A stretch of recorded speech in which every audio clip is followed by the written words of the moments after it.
Hola, ¿qué tal? Aquí con ustedes Daniel Rojas Pachas con un nuevo video para este espacio Libros y otras interferencias. En esta oportunidad, ¿cierto? Quiero iniciar un nuevo ciclo y comenzar a comentar de forma intercalada, ¿cierto? Con los videos en los cuales me enfoco en textos literarios, películas y cómics, al dedicar cierto un espacio a lo que es la teoría literaria y compartir con ustedes algunas apreciaciones con respecto a distintas visiones en torno al arte y la creación estética, y de algún modo cierto abrir el diálogo también hacia estas teorías que de algún modo complementan también la forma de hacer crítica, la forma de interpretar las obras que nos gustan y la forma también de algún modo comprender también los procesos creativos digamos, de estas piezas. Entonces, quiero partir este espacio dentro del canal hablando de un texto del autor ruso Mikhail Bakhtin. Este texto es de comienzos del siglo pasado, específicamente de la década del 20, se llama Autor y personaje en la actividad estética y llega a nosotros de forma póstuma a través del libro Estética de la creación verbal, que fue publicado en los 70 en Moscú y posteriormente traducido al español. Bueno, lo importante de este texto es que tempranamente, ¿cierto? Bakhtin de algún modo genera una especie de visión del arte literario y de la obra en sí, apartándose, ¿cierto?, de lo que eran las visiones previas de las escuelas del formalismo ruso y posteriormente lo que será el estructuralismo. Me refiero a que él no se centra en la obra como simplemente arte como artificio y rechazando, digamos, la importancia que puede tener el sujeto dentro de la creación. El sujeto no entendido como persona biográfica, como sujeto de carne y hueso, sino la idea del autor. O sea, Bakhtin de algún modo a lo largo de toda su obra pone el foco de atención en la importancia que tiene el sujeto como conciencia creadora, como de algún modo esta energía capaz de generar una reacción estética y crear una obra con una totalidad estable de sentido, de espacio y también de tiempo. Me explico. El formalismo ruso, ¿cierto?, ve la obra literaria eliminando todo lo que no sea inmanente, todo lo que no tenga que ver con el objeto en sí. Ve la literatura como una arquitectura y Bakhtin también, pero incluye dentro de sus estudios o dentro de sus preocupaciones el rol del sujeto y específicamente cómo el sujeto en calidad de autor es el puente, el mediador en una relación, ¿cierto? Dialógica, en una relación intersubjetiva, en la cual también importa la creación de este otro, que es el personaje. Eh, Bakhtin, digamos, crea toda esta obra y esta teoría que va a empezar a generar, ¿cierto?, el ingreso de terminologías como lo dialógico, lo polifónico, la heteroglosia, en un contexto de emergencia. Digamos que Bakhtin parte, digamos, su producción, la primera etapa de su producción, dentro de un grupo llamado el Seminario Kantiano o el Círculo de Bakhtin, en el cual habían, digamos, una gran cantidad de intelectuales rusos de distintas áreas. Era, digamos, una agrupación interdisciplinaria en la cual podíamos encontrar, ¿cierto?, gente del área de las ciencias, de la medicina, artistas y gente propiamente de los estudios lingüísticos y de los estudios literarios. Esta, digamos, idea holística iba de la mano con, digamos, la idea o el proyecto, ¿cierto?, científico marxista de Lenin de generar un puente, ¿cierto?, entre la base social y la superestructura política, confiando, ¿cierto?, también la educación de la sociedad no solamente a los espacios más formales como las universidades, sino a través de la integración de distintos grupos sociales, universidades alternativas, escuelas, agrupaciones, círculos de estudio. Por eso, de algún modo, esta teoría se distingue de teorías posteriores o de otras agrupaciones porque, por ejemplo, en el formalismo ruso o en el Círculo de Praga o el Círculo de Moscú, principalmente los estudiosos eran la área, del área académica, de la literatura, entonces no había este elemento o este gesto holístico, este gesto transdisciplinario, tampoco, digamos, esta noción de trabajo en el cual en esta colectividad o trabajo colegiado se produce algo que para Bakhtin es muy importante, en el cual las ideas son semi-propias y semi-ajenas porque entran en una interacción de una multiplicidad de voces, y eso es lo que también se va a ver reflejado en esta teoría. También hay que señalar que la obra de Bakhtin llega tardíamente a Occidente, traducida a principios de los 60 o a mediados de los 60 por Julia Kristeva, en un periodo en donde nuevamente se pone atención a la relación del sujeto o el yo en realidad con la producción lingüística y con la escritura, debido a los textos de Roland Barthes y Michel Foucault, de quién es el autor o la muerte del autor. Estos textos ponen nuevamente sobre la mesa, ¿cierto?, la preocupación sobre el yo y las distintas formas que va tomando, las distintas modalizaciones que sufre y cómo esto afecta, digamos, la creación verbal. Pero los textos de Bakhtin son de los años 20, entonces Bakhtin ya se había preocupado por este tema, sin embargo no había sido traducido, digamos, al inglés, al francés y al español, entonces sus teorías llegan tardíamente y muchos de estos textos Bakhtin mismo no los preparó, digamos, para su publicación, llegan de forma póstuma, con partes que son bastante ilegibles, muchas veces son tratados amplios, filosóficos, en los cuales Bakhtin se preocupa tanto de lo cognitivo, como lo ético y lo estético, porque él considera que, digamos, en estas tres áreas se resume de algún modo el gran pensamiento de la humanidad, y son textos bastante complejos pero que tienen partes que están ilegibles y, como digo, están escritos como tesis, con planteamientos que a veces pueden resultar medio contradictorios dentro de un mismo ensayo. Y esto porque mucho, digamos, de lo que llega a nosotros de Bakhtin es más bien la preparación que sus exégetas y sus intérpretes y traductores han hecho con el tiempo. Entonces la misma situación del contexto de producción de Bakhtin genera también una discusión paradójica con respecto al rol del autor, ¿cierto? ¿Quién firma el ensayo? ¿Quién lo traduce? ¿Cómo llega?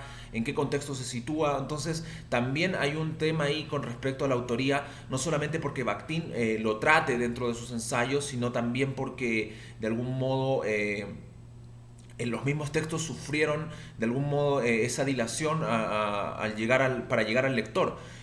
¿Por qué? Porque bueno, Bakhtin, ¿cierto? Sufre de algún modo también como persona, como sujeto real, como sujeto biográfico, como ser humano, ¿cierto? Y también como creador, una serie de complicaciones debido a los avatares de la Unión Soviética. Vive la revolución bolchevique, vive las guerras civiles, las guerras mundiales, la Guerra Fría, el stalinismo, ¿cierto? Bakhtin es, digamos, exiliado, ¿cierto? En los gulags, entonces de algún modo la misma obra de Bakhtin sufre de algún modo una serie de percances, ¿cierto? De circunstancias que complejizan su, digamos, puesta en conocimiento ante el público. Bueno, eso como un contexto de producción, ¿no? Para entender un poco también los avatares que sufre esta obra y cómo de algún modo eso ha generado también que exista una discusión compleja en torno a la autoría, sobre todo los primeros textos de Bakhtin, ya que como fueron realizados dentro de lo que se denomina este círculo de Bakhtin o seminario kantiano, hay textos que se atribuyen más bien a los colaboradores o a la gente que trabajaba con Bakhtin, a otros intelectuales, y que más bien era Bakhtin quien los firmaba. Entonces, esto se ve desde dos puntos de vista bastante, digamos, conflictivos y polémicos. Por un lado, el hecho de la apropiación intelectual, ¿cierto? Quién firma versus la autoría intelectual, pero por otro lado también se ve como una especie de gesto que va en relación con estas mismas teorías que tienen que ver con la importancia de cómo el yo se forma ante lo social, en la interacción con el otro, con esa alteridad que de algún modo la completa, que es lo que vamos a comentar ahora. Entonces, bueno, esto es como un contexto de producción. Ahora, para Bakhtin, bueno, ¿cuál es la definición entonces de autor en este primer ensayo y que luego él va a ir de algún modo complejizando y relacionando con categorías más amplias, como por ejemplo el concepto de género, principalmente en la novela, estudiando a Dostoyevsky y a Rabelais, luego también con lo carnavalesco, que es otro concepto que él introduce dentro de los estudios literarios, y en relación luego también con la producción del texto y la interpretación. Entonces, Bakhtin parte con este ensayo en el cual se centra, ¿cierto?, en la problemática del autor y el personaje, qué relación media entre, digamos, estos dos conceptos que forman parte de la obra literaria. Para Bakhtin, el acto de creación, ¿cierto? El acto de creación literaria se da en la medida en que el autor es esta, digamos, instancia creativa, intrínseca, ¿cierto? Capaz de producir una imagen conceptual y también espacial, ¿cierto? Del héroe. Y esto se ve como un producto, como un objeto de conocimiento, pero también como una totalidad estable. Ya, esa es como una definición formal, ¿no? Ahora tratemos de desglosar un poco esto. Para Bakhtin, ¿cierto? Existe un proceso que se llama extraposición, que significa estar fuera de sí. Él señala que el autor, el sujeto, para convertirse en creador, se vuelve una especie de conciencia, adquiere una especie de reacción especial frente al objeto que va a crear. El objeto creativo, el objeto que es la obra literaria, comprende tanto la arquitectura de la obra, la estructura, como la trama y como también el contenido y los materiales. El autor de algún modo se vuelve una especie de metaconciencia, una conciencia que diseña, digamos, este mundo, pero para crear a los personajes debe salir de sí y crear un otro. Eh, digamos, no tiene que haber una identificación o una especie de enmascaramiento de la ideología del ser humano real de, pongamos, Dostoyevsky, Joyce, no. Ellos se convierten en una conciencia creadora, salen fuera de sí y crean, digamos, a estos personajes, a este mundo que de algún modo va a tener una autonomía, va a tener su propia ideología, va a tener su propia, digamos, complejidad, tanto en el plano cognitivo, como en el plano ético, como en el plano estético. Entonces, al salir fuera de sí, el autor hace un movimiento que se llama movimiento exotópico, ¿no? Y crea este mundo. Y luego al volver, ¿cierto? Y tener este doble movimiento, luego de generar una especie de empatía, ponerse en los pies del otro y crear este mundo, al volver así, a sí mismo, ¿cierto? Como conciencia creadora, va a tener un excedente de visión. ¿Cómo lo explica esto Bakhtin? Bakhtin señala que todos, frente al otro, tenemos cierta perspectiva que nos permite ver ciertos aspectos de la subjetividad del otro que él mismo no es capaz de ver. Yo, digamos, personalmente, ¿no? Me encuentro situado en un espacio, ocupo un espacio dentro del mundo, un espacio físico y un espacio físico y también tengo una temporalidad. Yo puedo estar muy consciente de mi interioridad hasta cierto punto, pero hay aspectos de mi subjetividad que yo no puedo ver. Y es algo tan simple como que yo no puedo verme desde distintos ángulos. Yo no puedo tener, digamos, una mirada de todo mi entorno y de todo lo que me rodea. Nadie puede. Esa mirada, digamos, perspectiva, digamos, esa visión externa me la da el otro. Es el otro el que tiene un excedente de visión sobre mí y a la vez yo tengo un excedente de visión sobre el otro. Puedo ver los distintos ángulos y de algún modo puedo generar a ojos del otro una visión objetiva para que éste de algún modo se complete.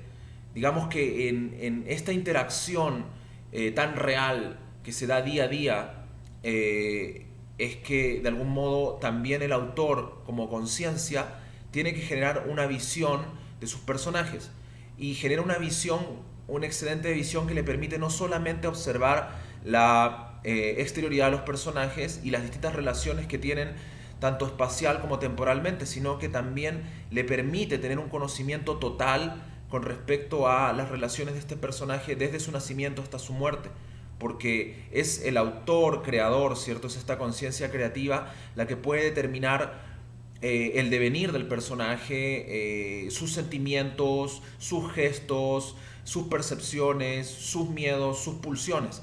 Entonces, por eso él habla que la obra es arquitectónicamente estable, porque hay una totalidad, hay una completitud.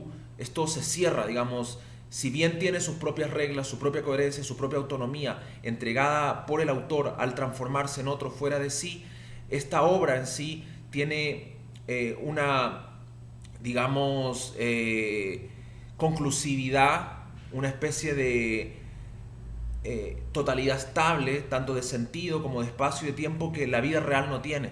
Porque nosotros, como seres vivos, como personas reales, interactuando en el día a día, más bien somos acontecer constante. Si fuéramos conclusivos como personajes, no tendría sentido vivir. Eso es lo que plantea Bakhtin, porque nosotros estamos transformándonos dinámicamente día a día en las interacciones. En la obra literaria no es así, y por eso mismo es posible de ser interpretada en términos totales por el lector, por los críticos y por los distintos intérpretes.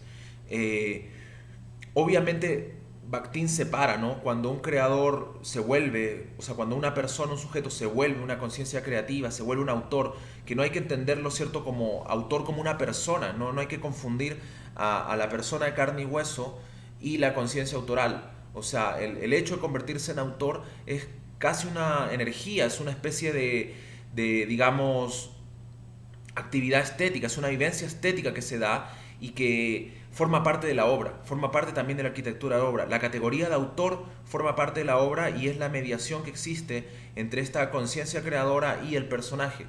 Y por eso para Bakhtin tampoco resulta importante el estudio, digamos, de la biografía o digamos, las preocupaciones del autor, la ideología, los momentos que ha vivido, las cosas que ha pasado. Lo que le interesa a Bakhtin en realidad es esta conciencia autoral y su relación con el héroe. El héroe no en un sentido mítico, sino el héroe como una alteridad, ¿no? Como un condensador semántico de toda esta alteridad.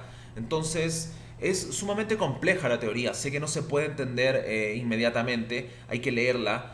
Es una ontología del ser en realidad lo que plantea Bakhtin.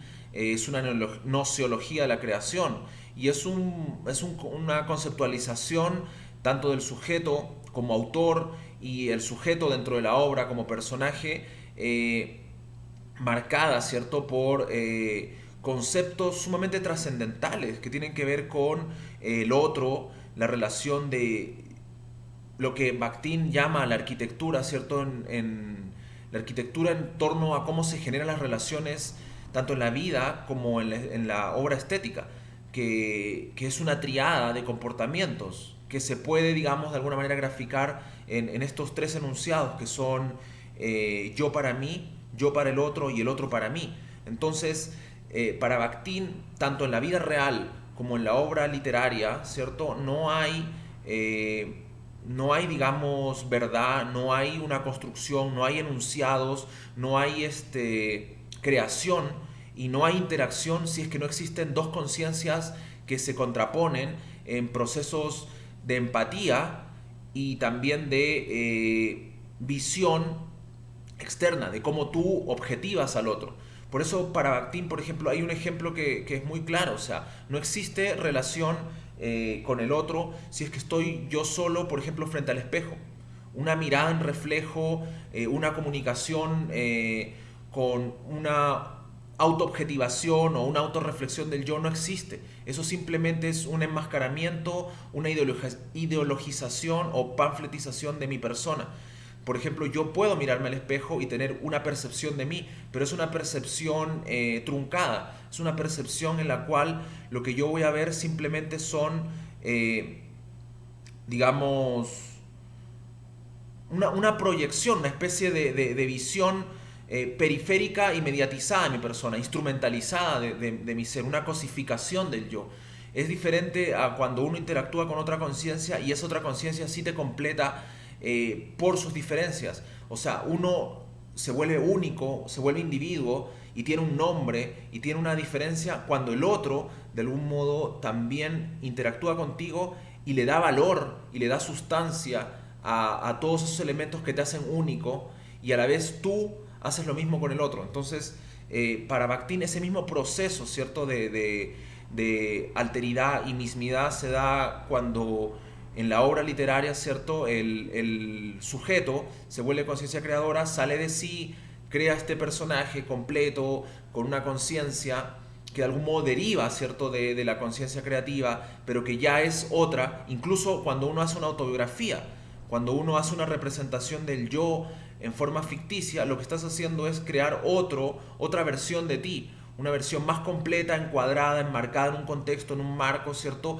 Y también racionalizada. del yo. Y luego ese yo es visto, ¿cierto? Ese yo personaje es visto por el creador, ya con este excedente de visión y con una visión más periférica, de frontera, con un horizonte diferente y que le permite completar todas sus relaciones y generar esta obra estética compleja que es la obra literaria. Bueno, esta primera etapa de Bakhtin de los años 20, ¿cierto? Que plantea toda esta, digamos, ontología del ser en la obra literaria, es bastante todavía racionalizante, controladora del yo, porque lo que trata de salvaguardar también es un poco esta concepción demiúrgica, ¿no?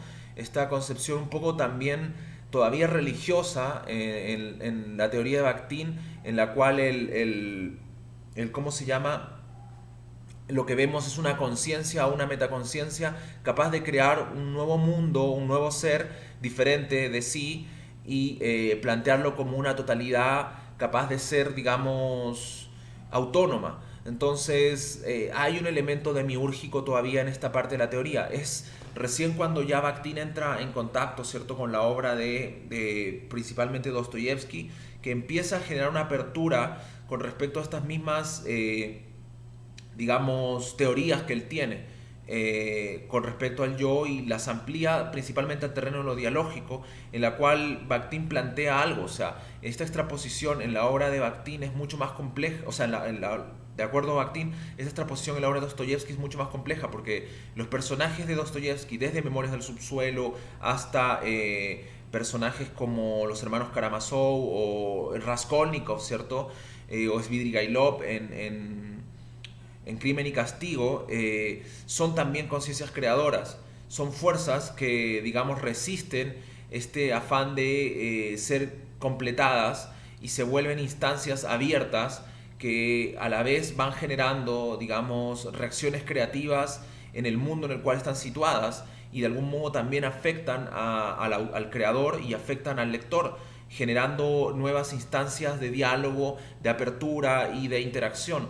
Entonces ahí ya, digamos, la cosa se complejiza un poco más porque empiezan a ingresar estos conceptos de carnavalización, de gran tiempo, de heteroglosia y novela polifónica, principalmente novela dialógica, la cual opone a la novela monológica, que es totalizadora, que en el fondo es una novela que es casi ideologizada, a diferencia de esta novela que lo que busca es más bien un dialogismo, y si lo vemos etimológicamente es el encuentro de dos logos, o el encuentro de formas de pensamiento, formas de percepción. Entonces, lo importante en el general de la teoría de Bakhtin es el aporte que hace frente a teorías posteriores, como la contraposición que se puede hacer entre la teoría de Bakhtin y la teoría de Roland Barthes.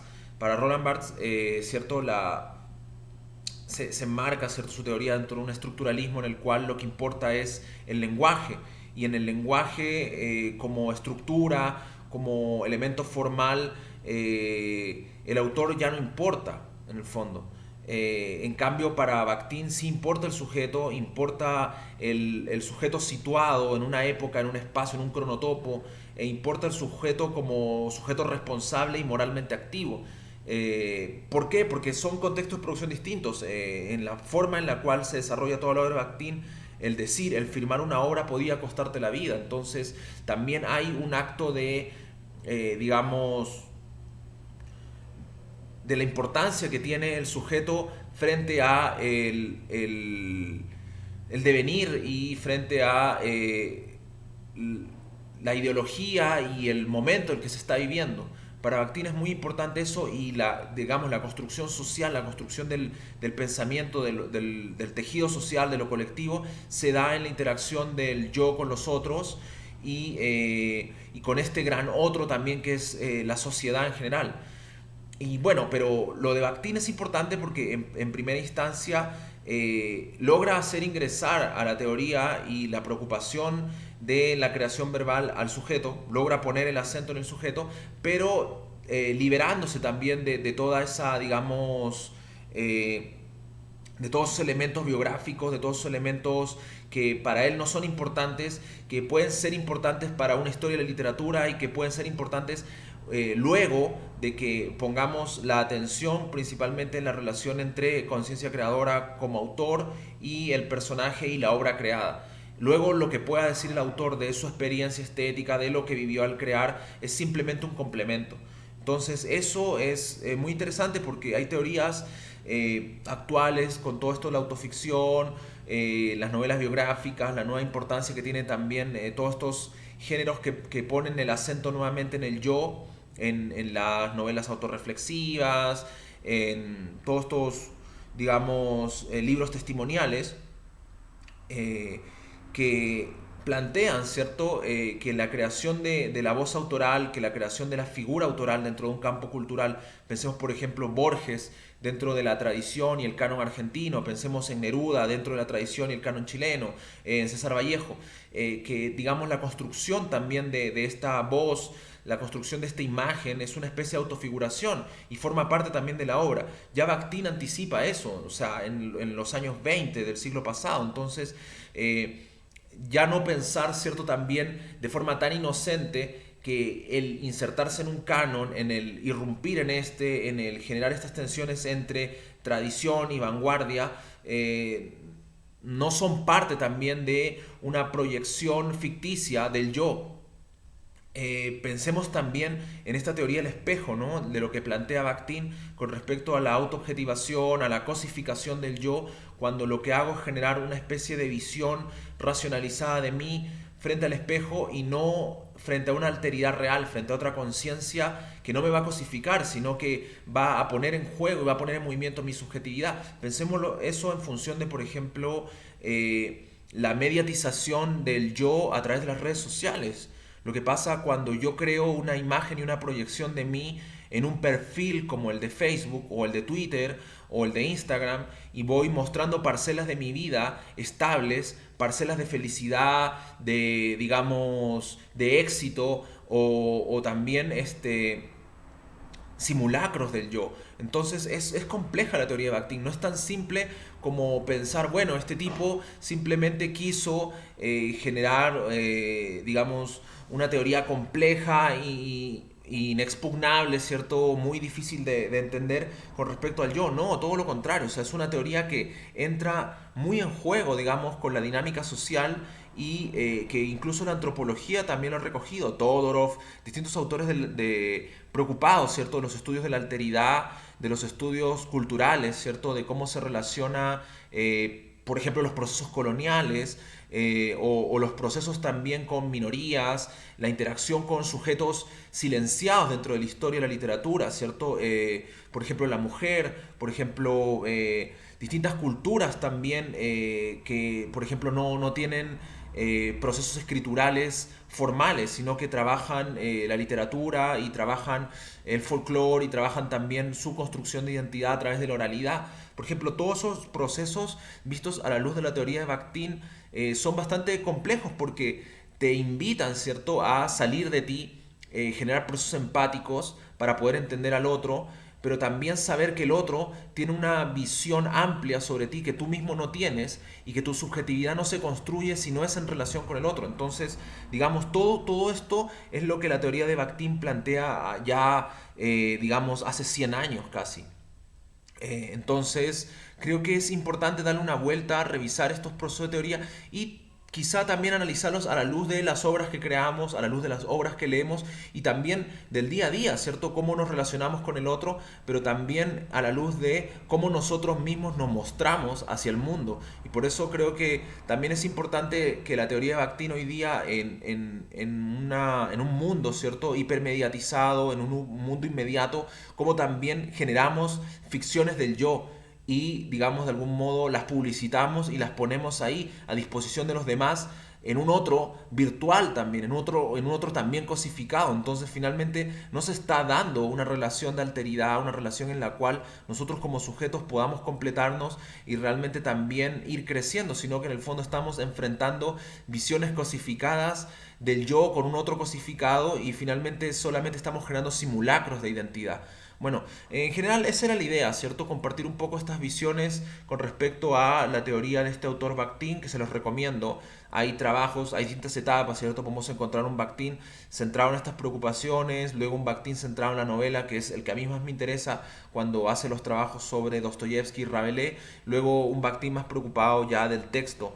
Eh, Voy a dejar en el link, en la descripción, ciertos links para que puedan acceder al material de Bakhtin, específicamente este texto, ¿cierto? De autor y personaje en la actividad estética, pero también para que puedan acceder a otros libros del autor, lo conozcan si no lo han leído. No les voy a mentir, ¿cierto? Es complejo, probablemente mucho de lo que dije así en el aire también puede sonar complejo, pero es una invitación también para que no solamente en este canal estemos compartiendo ideas sobre textos geniales, ¿cierto? De ficción, de cine y cómic, sino que también podamos revisar, como dije al comienzo del video, algunas teorías que también nos permiten entender mejor nuestras lecturas y también entender la lectura que hacemos de la sociedad y de nosotros mismos. En esta gran, digamos, obra que es nuestras vidas, ¿no? Bueno, ya no nos pongamos tan densos.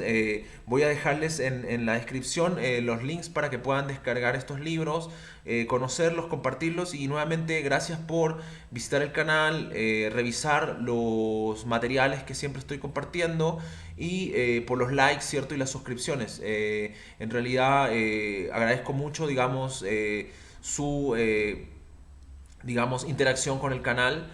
Y nos vemos en un próximo Libros e Interferencias ya con probablemente una obra de ficción o algún otro material que podamos compartir. Hasta pronto.